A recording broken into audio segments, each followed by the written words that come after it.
किसान नेता राकेश टिकैत ने मोदी सरकार पर एक इंटरव्यू के दौरान जोरदार हमला बोला है।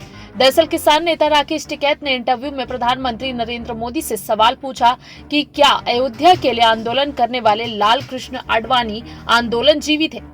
इंटरव्यू के दौरान बात करते हुए राकेश टिकैत ने कहा कि सरकार तीनों कृषि कानूनों को रद्द करे। उन्होंने कहा कि हम देश की नीति सड़क से बदलेंगे, संसद से नहीं। राकेश टिकैत से जब पूछा गया कि क्या आपके आंसुओं ने पूरी तरह से इस आंदोलन को बदल दिया, इस पर राकेश टिकैत ने कहा कि ये किसान के आंसू थे, ना वो डर के आंसू थे, ना खौफ के, वो किसान के आंसू थे। राकेश टिकैत ने कहा कि 26 जनवरी को पुलिस के आगे गुंडे थे, वे लाठी चला रहे थे। पुलिस को बताना चाहिए कि पुलिस की बैरिकेडिंग के अंदर लाठी लेकर कौन पहुंचे थे। राकेश टिकैत ने कहा कि हम बात करें तो किससे करें, हमें तो कोई प्रस्ताव ही नहीं मिला है। टिकैत ने कहा कि हमें जमात कहा गया है। जमात किसको कहते हैं? आंदोलनजीवी किसको कहते हैं? क्या लाल कृष्ण आडवाणी जब अयोध्या में गए थे तो वे आंदोलनजीवी थे? क्या मुरली मनोहर जोशी आंदोलनजीवी थे? महात्मा गांधी, सरदार भगत सिंह आंदोलनजीवी थे?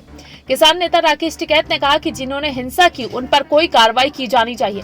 राकेश टिकैत ने कहा कि अगर सरकार बात नहीं करती है तो हम यहीं पर बने रहेंगे।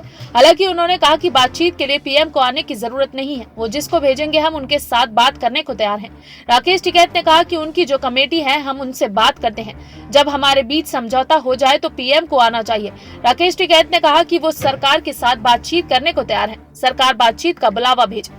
राकेश टिकैत ने कहा कि ग्रेटा, दिशा या रिहाना यहाँ का प्रोग्राम नहीं बनाएंगी, यहाँ का प्रोग्राम किसान बनाएंगे। उन्होंने कहा कि वे भारत के खिलाफ बयानबाजी नहीं कर सकती हैं।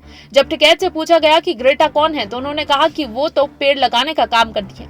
2022 का चुनाव लड़ने से इनकार करते हुए उन्होंने कहा कि यहाँ किसी को वोट तलाशने के लिए नहीं आना चाहिए।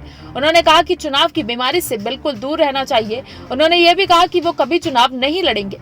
राकेश टिकैत ने कहा कि वे जाट नेता नहीं बल्कि किसान नेता हैं। राकेश टिकैत ने यह भी कहा कि वो विपक्ष का चेहरा भी नहीं बन रहे हैं। राकेश टिकैत ने कहा कि 2 साल में मंडियां खत्म होने जा रही हैं, जैसे बिहार का हाल हुआ है। उन्होंने कहा कि मंडियों से अनाज खरीदने वाले का रजिस्ट्रेशन होना चाहिए, इस पर प्रशासन का कंट्रोल होना चाहिए।